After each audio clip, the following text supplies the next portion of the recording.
జూబ్లీహిల్స్ నియోజకవర్గం Yousufguda division booth స్థాయి సమావేశానికి విచ్చేసిన మన మాజీ మంత్రివర్యులు మహమూద్ అలీ గారికి, అలాగే ఎమ్మెల్సీ పోచంపల్లి శ్రీనివాస్ రెడ్డి గారికి, సోహెల్ బైకి, మాగంటి గోపీనాథ్ గారి సతీమణి సునీత గారికి, శ్రీధర్ రెడ్డి గారికి, దినేష్ చౌదరి గారికి, ఆజం బైకి, అలాగే ముఖ్యంగా మీ డివిజన్ కార్పొరేటర్ రాజ్ కుమార్ పటేల్ గారికి, డివిజన్ అధ్యక్షులు సంతోష్ గారికి, సెక్రటరీ నర్సింగ్ దాస్ గారికి, ముఖ్యంగా పేరున ప్రతి ఒక్కరికి బూత్ స్థాయి నుంచి వచ్చేసిన నాయకులు, కార్యకర్తలు, ఉద్యమకారులు ప్రతి ఒక్కరికి కూడా నా హృదయపూర్వక నమస్కారాలు తెలియజేసుకుంటున్నాను.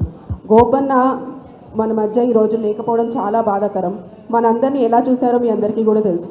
బూత్ స్థాయి కార్యకర్తలు, నాయకుల్లా కాకుండా మన కుటుంబ సభ్యుల్లాగా ఆయన మనల్ని చూసుకుంటూ ఎల్లవేళ ఎప్పుడు ఏ కష్టం వచ్చినా అర్ధరాత్రి అయినా అపరాత్రి అయినా స్పందించే నాయకుడు మన మాగంటి గోపీనాథ్ గారు. ఆయన ఈరోజు మన మధ్య లేని బాధ మన నియోజకవర్గంలో కనిపిస్తూనే ఉంది. 2 నెలలుగా ఏం జరుగుతుందో మనందరం చూస్తూనే ఉన్నాం. ఏంటంటే ఎక్కడికి వెళ్ళినా కూడా కాంగ్రెస్ పార్టీ వాళ్ళ అధికారం చెలాయిస్తున్నారు. కేవలం అధికారం వాళ్ళ చేతిలో ఉంది అని దుర్వినియోగం చేసుకుంటూ పోలీస్ కేసులని అవన్నీ ఇవన్నీ మనం సంవత్సరం కాలంగా మనమందరం కూడా బాధపడుతూనే ఉన్నాం. ఏదో ఒక రూపంగా బాధపడుతూనే ఉన్నాం.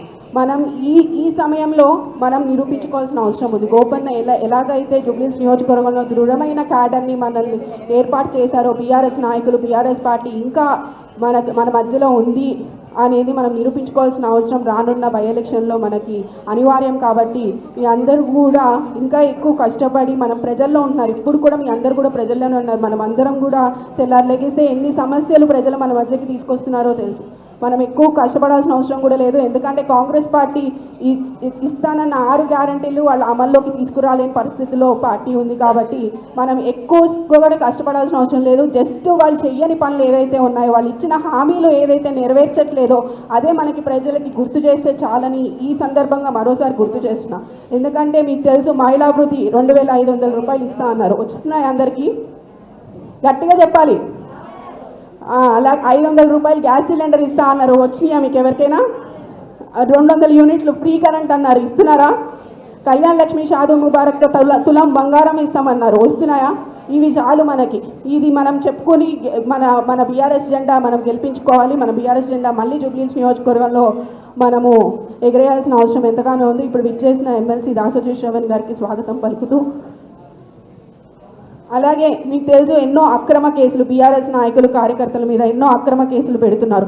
ఇలాంటి రౌడీ గూండాల పాలన రాకుండా ఉండాలంటే మనం సరైన బుద్ధి చెప్పాల్సిన అవసరం ఎంతగానో ఉంది. కాబట్టి మీ అందరూ కూడా ఇంకా ఎక్కువ కష్టపడి మనము మన బీఆర్ఎస్ పార్టీ జెండాని జూబ్లీహిల్స్ నియోజకవర్గంలో ఎగిరేయాల్సిన అవసరం తప్పకుండా ఉందని ఈ సందర్భంగా మరోసారి గుర్తు చేస్తూ, దయచేసి మేము చెప్పేది ఒకటే, ఎవరో ఏదో చెప్పారని అటు ఇటు వెళ్ళకుండా మనం పార్టీకి అండగా ఉంటే పార్టీ మన అండగా ఉంటుంది.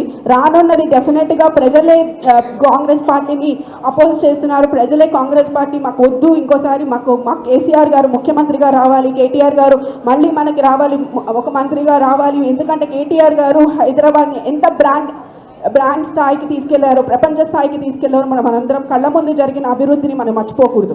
కాబట్టి ఇదంతా మరోసారి ప్రజలకి గుర్తు చేస్తూ, మనము ఓటు అడిగే హక్కు మనకి డెఫినెట్గా ఉంది. ఎందుకంటే మనం అంత అభివృద్ధి చేసాం జూబ్లీహిల్స్ నియోజకవర్గంలో మాగంటి గోపీనాథ్ గారి ఆధ్వర్యంలో. కాబట్టి ప్రతి ఒక్కరు కూడా మనం చేసిన అభివృద్ధి, అందిన సంక్షేమాన్ని గుర్తు చేస్తూ, ఇచ్చిన సంక్షేమం మీకు తెలుసు కేసీఆర్ గారి పథకాలు ఎలా ఉన్నాయో. ఈరోజు కేసీఆర్ కిట్ని ఎంతమంది మహిళలు గుర్తు చేసుకుంటున్నారో మన కళ్ళ ముందు కనిపిస్తూ ఉంది. అలాగే ఈ కళ్యాణ్ లక్ష్మి షాదీ ముబారక్తో పాటు మాగంటి గోపీనాథ్ గారు ఒక ప్రత్యేకమైన బహుమతి కూడా అందించే ఆనవాయితీ మన జూబ్లీహిల్స్ నియోజకవర్గంలో ఉంది. అవన్నీ కూడా ప్రజలు గుర్తు చేసుకుంటున్నారు. కాబట్టి మనం అందరం కూడా గట్టిగా కష్టపడి మరోసారి బీఆర్ఎస్ పార్టీ జెండాని ఎగరేయాల్సిందిగా కోరుతూ, పేరున ప్రతి ఒక్కరికి ఇక్కడికి వచ్చేసిన అందరికీ కూడా ధన్యవాదాలు తెలియజేసుకుంటున్నాం.